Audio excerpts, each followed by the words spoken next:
All right, here we go. It is finally happening. Niantic has announced nerfs to remote raid passes. And, well, let's just read through it first, and then I'm going to talk about it at the end of that. Trainers, we want to give you a heads up about changes coming to Pokemon GO's remote raid passes. These changes are designed to rebalance the game and ensure it's enjoyed by trainers for years to come. The changes will go into effect on April 6th, 2023 at 11 a.m. Pacific time, so a week from now. First off, there are going to be pricing adjustments. The price of a remote raid pass 3-pack will increase to 525 Pokecoins. The price of a single remote raid pass will increase to 195 Pokecoins. And a premium battle pass 3-pack will be added to the shop for 250 Pokecoins. So 525 coins for 3 remote raid passes, or 250 coins for 3 regular in-person raid passes. There's going to be a new limit on the number of remote raids you can do per day. Trainers will be able to participate in a maximum of 5 remote raids per day. This maximum will change and increase for special events. So on a normal day, 5 remote raids per day. For some events, they're going to increase that. So I don't know if that means like major events like a global Go Fest, they'll increase the number, or if that'll include smaller events like, you know, the psychic type event or whatever. But for the most part, 5 remote raids per day. There's also going to be a few more changes in the ways that you can get remote raid passes. So remote raid passes will be included in the pool of potential rewards for research breakthroughs. So once a week, you open your research breakthrough box, you might be able to get a remote raid pass from that. Remote raid passes earned via the research breakthroughs will still be subject to the existing inventory limit of 3 remote raid passes per trainer. So when you open your research breakthrough box, make sure you don't already have 3 remote raid passes in your inventory. If you have 3 remote raid passes, when you open your box, you won't be able to get another one. If you do already have 3 remote raid passes, when you open your box and you would get a remote raid pass from the box, you'll get a regular raid pass instead. So again, make sure you have 2 or less when you open your research breakthrough box if you want the chance of getting another one. You'll still be able to purchase a 3-pack if you purchase it with 2 raid passes in your inventory. So you can have up to 5 if you buy a 3-pack when you have 2. So maybe buy a 3-pack when you have 2 before the changes go into effect on April 6th and they get more expensive. And then finally, there's going to be a Candy XL bonus. So trainers who participate in 5-star raids in person will earn more Candy XL than before, though they're not saying how much more. But that is going to be the one buff to in-person raids in a sea of nerfs to remote raids. Now, at the end of the announcement, there's a very short little explanation of Niantic's reasoning. Since their introduction in 2020, remote raid passes have come to dominate the experience of playing Pokemon Go in a way we never intended. Rewarding trainers with additional Candy XL and adding other new features are 2 of the ways we hope to further incentivizing playing Pokemon Go in person with your friends, family, and community. We plan to keep remote raid passes as part of Pokemon Go.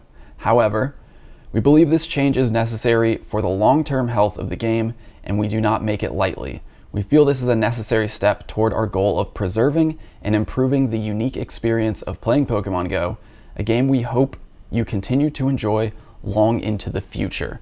So the reasoning behind it is that Niantic feels that remote raids are basically killing the game as they intended it to be. Obviously, we know that Niantic wants you to go outside. They want you to be in person. They want you to be exploring. And remote raids just kind of go against that. They said from the very beginning that it was going to be a temporary kind of addition to the game while we dealt with, obviously, the way that everything was shut down at the time. But the thought process here seems to be that overall, remote raid passes are bad for the game in the long term.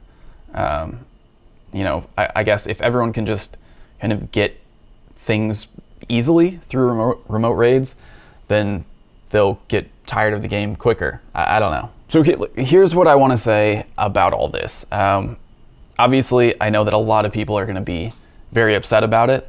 I know that a lot of people have come to rely on remote raids as their only means of participating in certain aspects of Pokemon Go, whether you're rural and you have no community to play with, or disabled and have a hard time getting out and going to in-person raids. There are a lot of people who rely on remote raids to actually catch legendary Pokemon, participate in certain features of Pokemon Go.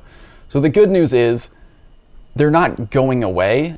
The remote raids are still available. For the people who really rely on them to play the game, they are still available. They're limited, they're more expensive, but they're not gone. So take that for what you will. But the other thing here is that I'm expecting, a lot of backlash, right? Like, a lot of people are going to be very upset. We know this.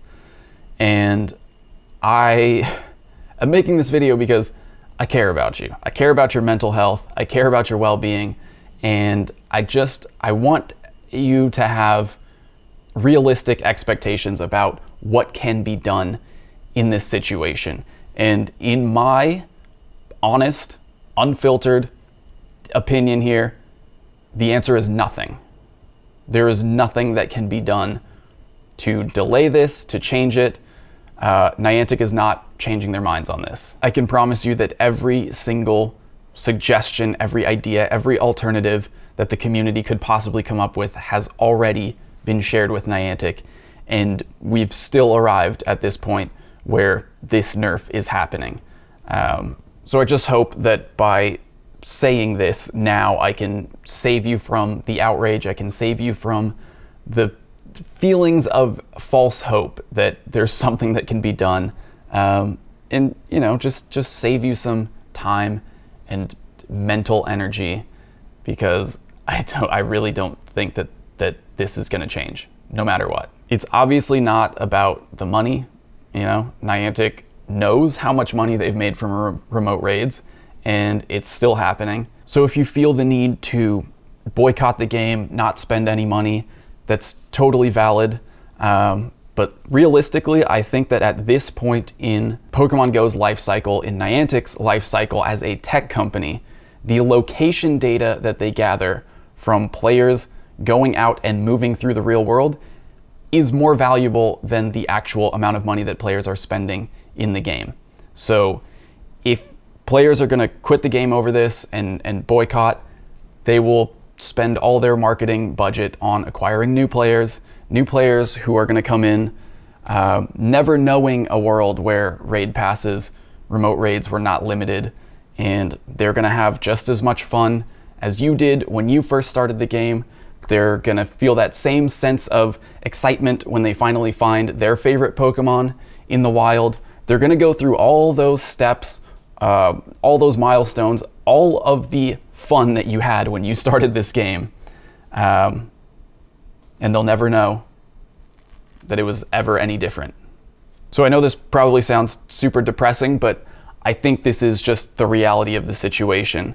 And at this point, I would say just focus on what you can control. And in life in general, that means how you react to what goes on around you. If you feel any kind of way about the remote raid pass changes, right now, you're at a point in your life where you can decide how you react.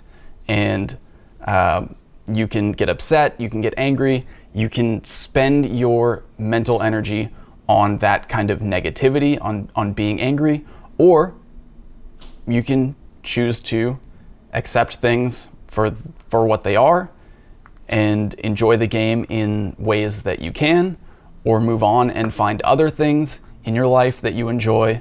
I just know that I would hate to see someone spend their time yelling at a brick wall when there are so many beautiful things on this planet to be enjoyed.